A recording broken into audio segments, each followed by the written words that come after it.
It's a different camera angle, I think. Oh, there we are.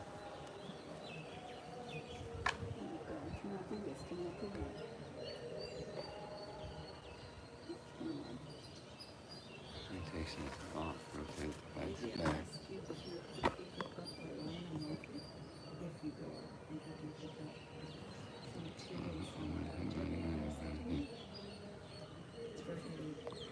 Uh-oh. Maybe I'll use the other.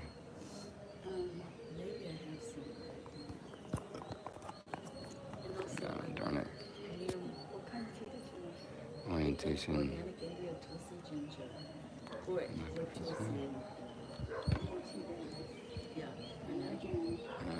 good. It's pretty good to me. You can almost see it. Live. No one watching. I can't remember.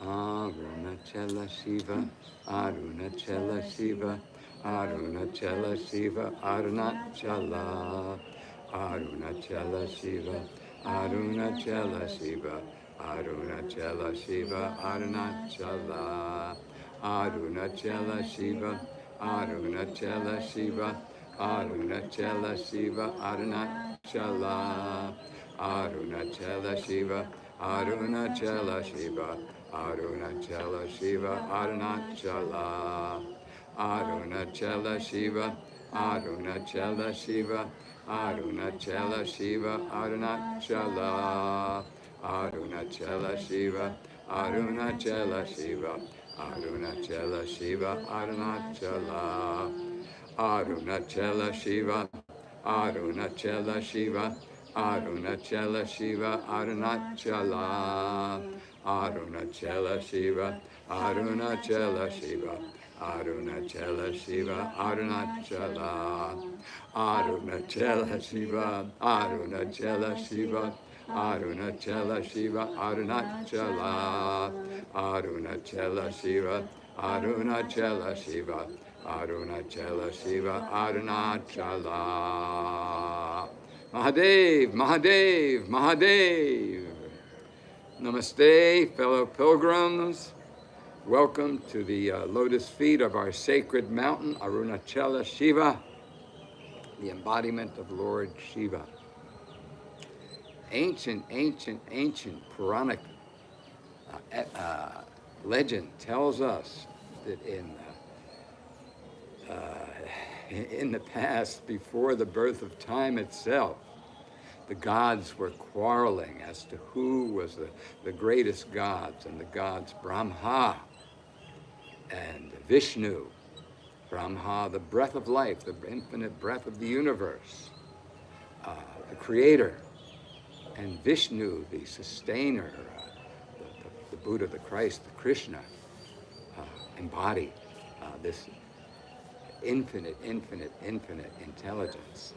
The gods Brahma and Vishnu are quarreling and rocking the universe, quarreling as to who is the greater God, the sustainer or the creator. Finally, they choose to go to Lord Shiva to ask him to choose one or the other and to resolve this argument which has been rocking the universe. Shiva appears as a flaming column of light and challenges them to find his beginning or his end. Brahma becomes a swan and flies towards the heavens and flies for infinities, eons, eternities, and can't find where this flame begins or ends. Shiva becomes the sacred boar and bores into the earth, goes deep for epics, for yugas, for eternities, boring into the earth and can't find the source, the beginning of this column of flaming light. Finally, they return and they bow. Both Brahma and Vishnu return and bow at Shiva's feet and proclaim Lord Shiva, the greatest of the gods. Arunachela, Shiva, is said to be the embodiment of this column of flaming light, this lingam, the symbol of the life force. I believe that this column of flaming light without beginning, without end, is life itself. Without beginning, without end, infinite, eternal, forever and ever and ever. That the life in you is the same life of Shiva, life of life itself, beginningless, endless, eternal, forever and ever and ever. And though you and I come and go in a flash, the presence, the consciousness, the cognizance, this lucidity, which is allowing you to watch this movie right now, is eternal, unborn, undying. And this is Shiva. Shiva is usually translated as auspicious. And Shiva, which rules tamas guna, the quality of embodiment in form, the quality which allows consciousness to crystallize into form. Shiva rules this crystallization of consciousness into form. And Shiva means auspicious. So Shiva is the ecstasy of being in this life. Think of how we cherish this life, how precious this life is to us. How many of us cling to life and suffer through the greatest pain through the ordeals of life, because this life is so precious to us. So Shiva is this life.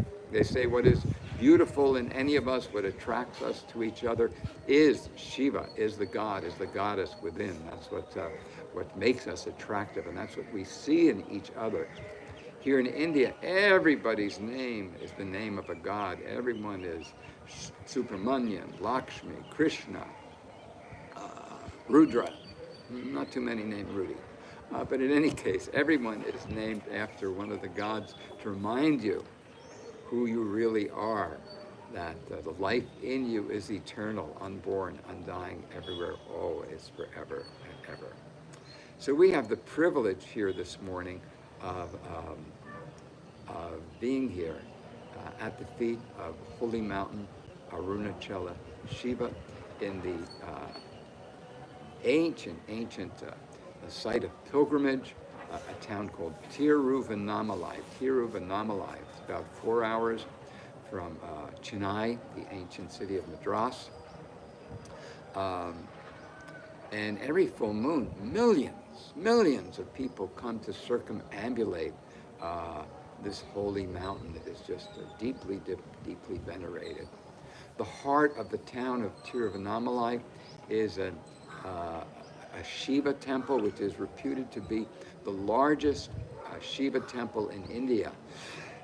It's over 5 acres. It has 5 gopurams, and it is dedicated to Shiva as the element fire, Shiva as Agni, and there are 4 other temples to air and water and earth and ether in other pilgrimage towns. It's part of the sacred life of a Hindu is you walk on foot and you make a pilgrimage to each of these temples as an offering to Lord Shiva.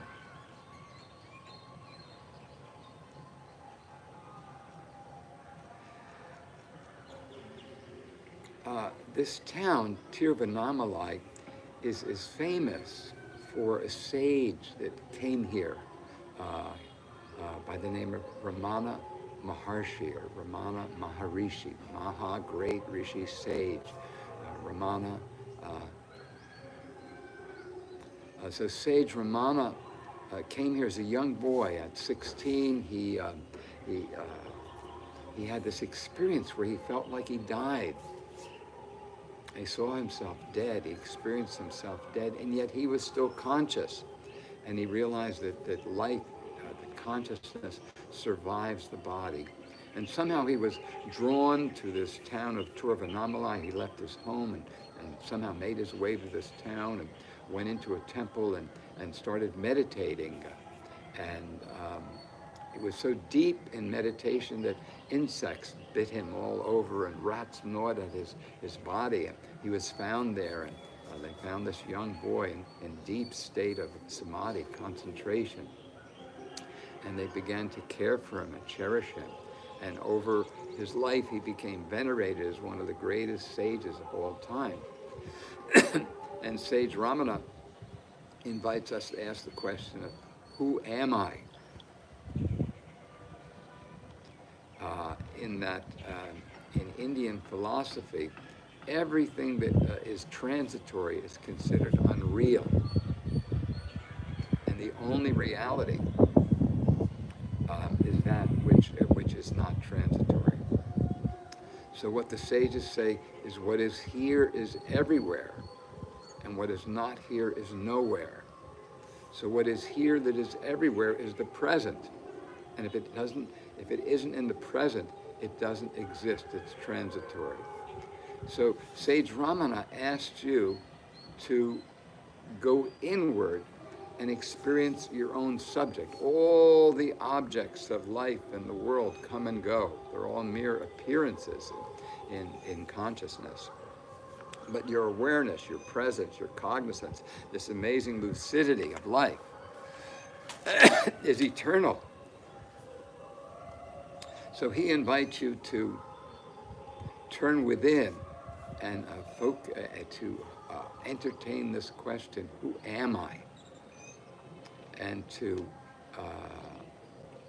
move your consciousness from its habitual identification with the mind, with the ego mind, and its story, its drama, to something that's beyond the mind, that is, again, unchanging, life itself.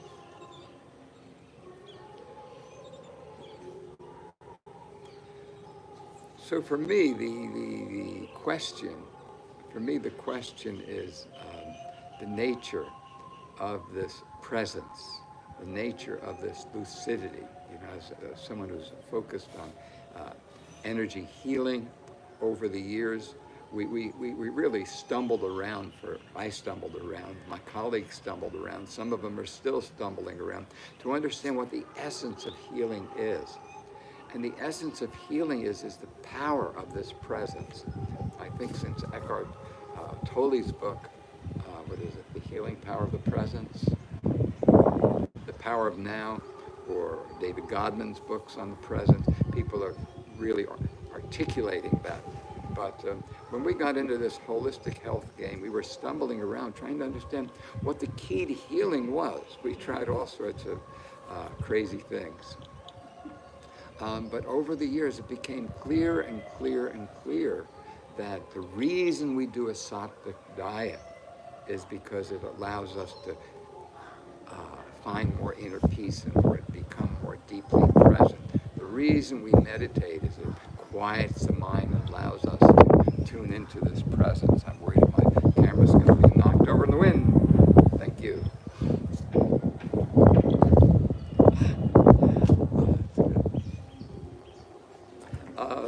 And the reason you do all the practices that we do in the holistic health game is they all tune us into this eternal present, which is our inherent divinity. The power of a healer is in their ability to concentrate that presence. So the more deeply, so simply being, what is a friend? That is someone who's present for you. There's nothing more valuable than having someone being present for you. Sometimes we victimize the people around us and act out our perversity of wanting to have it witnessed. This need for presence, the power of presence is so deeply, such a deep need for all of us.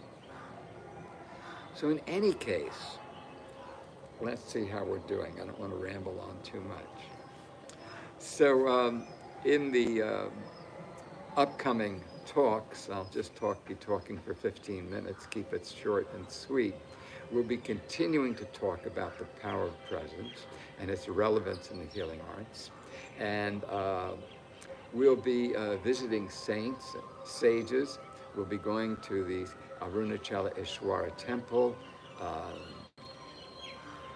for a mind-blowing journey in beauty and the majesty and splendor of sacred art. And we'll be heading up the sacred mountain on a pilgrimage to Skandashram and Virupaksha cave, where Sage Ramana spent decades of his life. And wandering around sacred India as the weeks go on. We're going to Varanasi, the oldest, reputed to be the oldest continuous city in the world. Then to Rishikesh, the yoga capital of the world. Rishikesh has more yoga schools than a piece of watermelon has flies. Just amazing. Anywhere you look, you'll see a yoga school. They're two great yoga fans. It's on the Ganga, so we'll visit the sacred Ganga, as is Varanasi, etc., etc. So if anybody's out there, let's see, did anyone join us this morning? Yes, the three of you, thank you. I'm sure some others will tune in later. Good morning. Thank you for your love and devotion. It's nice to know the whole thing works.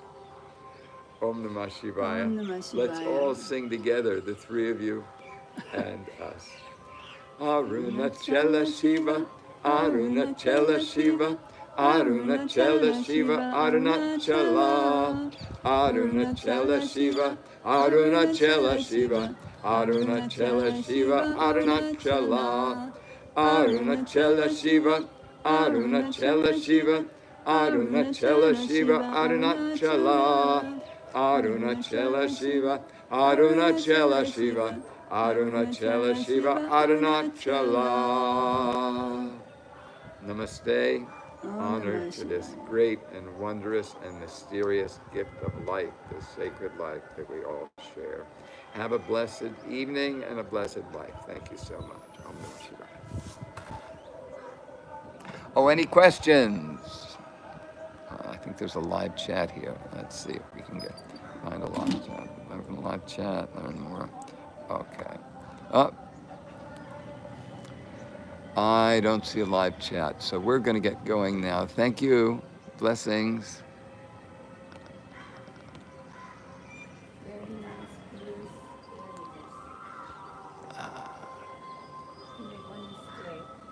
Just a second. I need to turn this off before you tell me my mistakes, because we're still broadcasting live.